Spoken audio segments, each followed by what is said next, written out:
जय श्री राधे।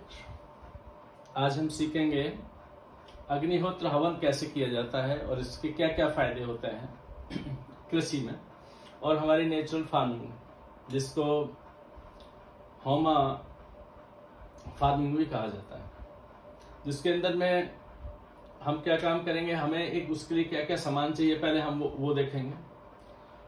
उसके बाद में फिर इसकी हम विधि देखेंगे और उसके फिर मंत्र हैं और उसका समय है और फिर उसके क्या क्या हमने प्रयोग करने हैं, कहाँ का कैसे उसको यूज करना है।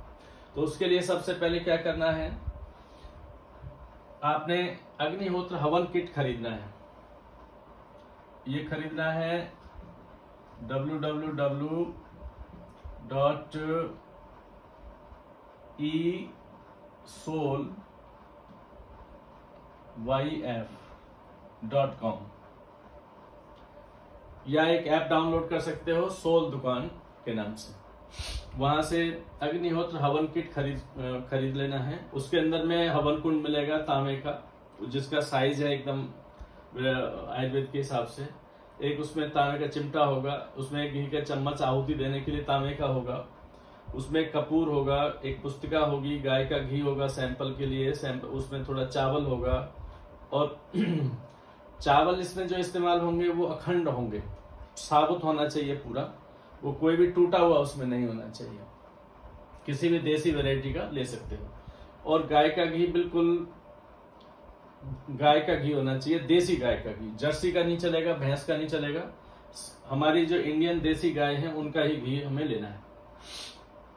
उसके बाद में यदि मान लीजिए आप अग्निहोत्र हवन किट नहीं मंगाना चाहते हैं, वो करीब 1300-1400 रुपए की आती है, वो सीधा घर डिलीवर कर देते हैं। उसमें एक साथ पुस्तिका भी आती है, उसमें पूरा मेथड भी उसके अंदर होगा। तो आप अपना एक मिट्टी का बना सकते हो, जिसका लेकिन साइज मैटर करेगा। कोई भी साइज है, हवन कुंड बनाना है मिट्टी का, तो उसमें कोई भी चिकनी मिट्टी और उसमें भूसा वगैरह डाल के, गंगा जल डाल के उसकी अच्छी से लुगदी बना लेनी है।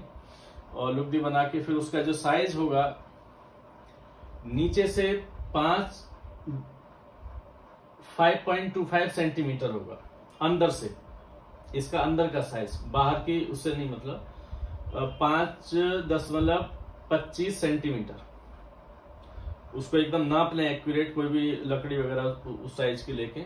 और ऊपर का रहेगा 14.5 centimetre, 14.5 centimetre by 14.5 same square में। और इसकी हाइट रहेगी, ये एंगल रहेगा यहां से ये एंगल में 6.5 सेंटीमीटर, 6.5 सेंटीमीटर का ये साइज रहेगा। और इसके नीचे एक तांबे के साथ तो स्टैंड है, उस पर स्टैंड पे इसको रख लेते हैं जिससे गिरे नहीं। और जमीन पे क्योंकि रखोगे तो थोड़ा उससे प्रॉब्लम होगी। यदि मिट्टी का बनाते हो तो मिट्टी के लिए जरूरत नहीं है। और यदि परमानेंट बनाते हो तो इस साइज का बना के उसके साथ में ऐसे स्टेप में भी 2 बना सकते हैं, जैसे किसी भी उसमें आप देखते होंगे रामायण वगैरह में हवन करते हुए कैसे बनाते हैं, बट साइज अंदर का वही होना चाहिए। उसके बाद में हम क्या काम करेंगे,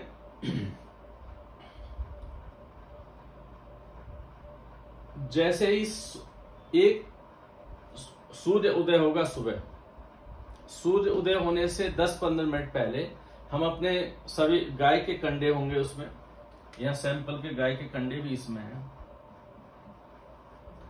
गाय के गोबर के ही कंडे होना चाहिए।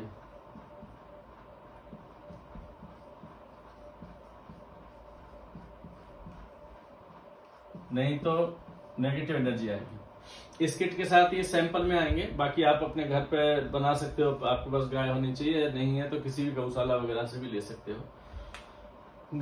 हम सूर्य उदय होने से करीब 15-20 मिनट पहले अपने हवन यज्ञ के अंदर ये सभी हम कंडे सजा लेंगे और उसके बीच में कपूर रख देंगे 2-3।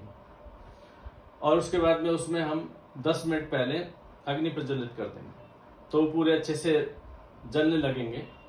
और जैसे ही सूर्य उगेगा, एक्यूरेट या तो फोन में या कितने मिनट पे सूर्य उदय है उस टाइम पे, उससे पहले 2-3 मिनट पहले आपने 30-35 चावल लेना है अंदाजे से, उसमें 1 बूंद घी डाल के उसको मिला लेना है और हाथ में रखना है। हाथ में लेके उसके 2 हिस्से कर लेना है, क्योंकि 2 मंत्र एक बोले जाएंगे बारी बारी से और 2 ही शाम को।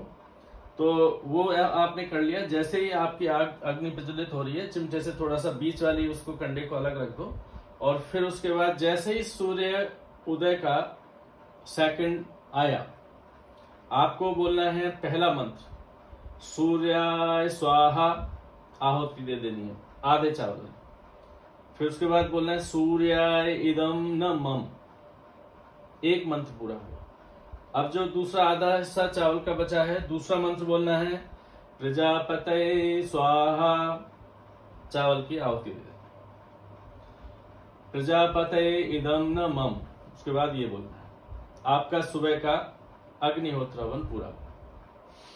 फिर शाम के टाइम ऐसे ही सेम सिस्टम से सूर्य अस्त होने से 15-20 मिनट पहले ऐसे ही अपना उसमें कंडे वगैरह सजा लेना है, और ये कपूर वगैरह लगा के, और उसके बाद में फिर पहला सूर्यास्त जैसे ही सेकंड में होता है तो पहला मंत्र बोलना है, आधे चावल कर लिया, आधे चावल लेके अग्नेय स्वाहा आहुति, इदम न मम, अग्नेय इदम न मम।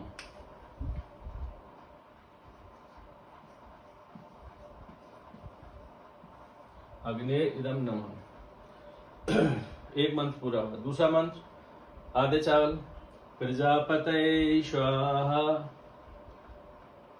प्रजापतये इदम न मम, ये दूसरा मंत्र पूरा हुआ।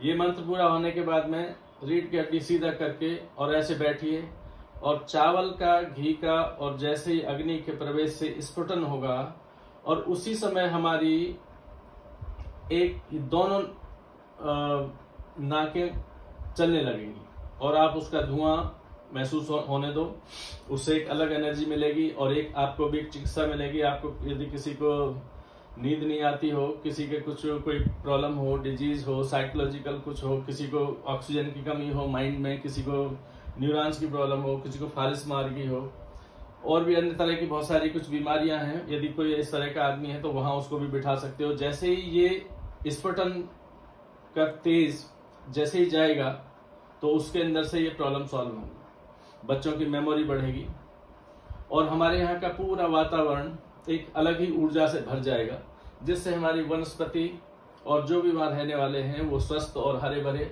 और अच्छे हो जाएंगे। ये इसका असर होगा। फिर उसके बाद में थोड़ी देर जब बैठने के बाद और खूब अच्छे से सांस लेना है, छोड़ना है, लेना है, छोड़ना है 5-7 मिनट के लिए, और उसके बाद में फिर उसको ऐसे छोड़ देना है। फिर जब वो ठंडा हो जाएगा या सुबह के टाइम पे, उस अग्निहोत्र भस्म को लेके आप किसी भी मटके में भर भर के जमा करके रख लीजिए। फिर ये भस्म आपके एग्रीकल्चर में भस्म रसायन अणुजल बनाने में इस्तेमाल होगी, जो आपके खेत को उपचार का और वहां पे बहुत सारे माइक्रोन्यूट्रिएंट्स पूरा करेगा, फंजीसाइड और बीमारियों से पेड़ों को बचाएगा, वहां पे वो इस्तेमाल होगा। हमारे दूसरे वीडियो में उसका इस्तेमाल लिखा गया है। ये है। बाकी दूसरे और वीडियो के अंदर में हम गंध चिकित्सा के बारे में आगे बताएंगे, जो उससे गंध चिकित्सा के द्वारा किस तरह से हम अपने खेतों की बीमारी दूर कर सकते हैं, इंसेक्ट को भगा सकते हैं, मार सकते हैं, फंजीसाइड को, और लोगों के अंदर भी कैसे कैसे हम चीजों को ठीक कर सकते हैं, किस बीमारी को किस गंध चिकित्सा के द्वारा शुरू कर सकते हैं।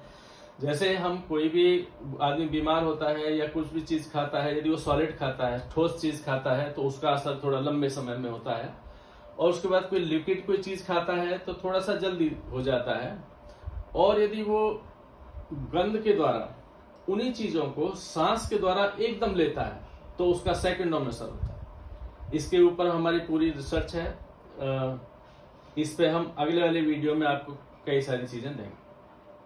और इससे रिलेटेड कहीं कुछ प्रॉब्लम हो, कमेंट बॉक्स में लिखो, और हमें कॉल भी कर सकते हैं। जय श्री राम।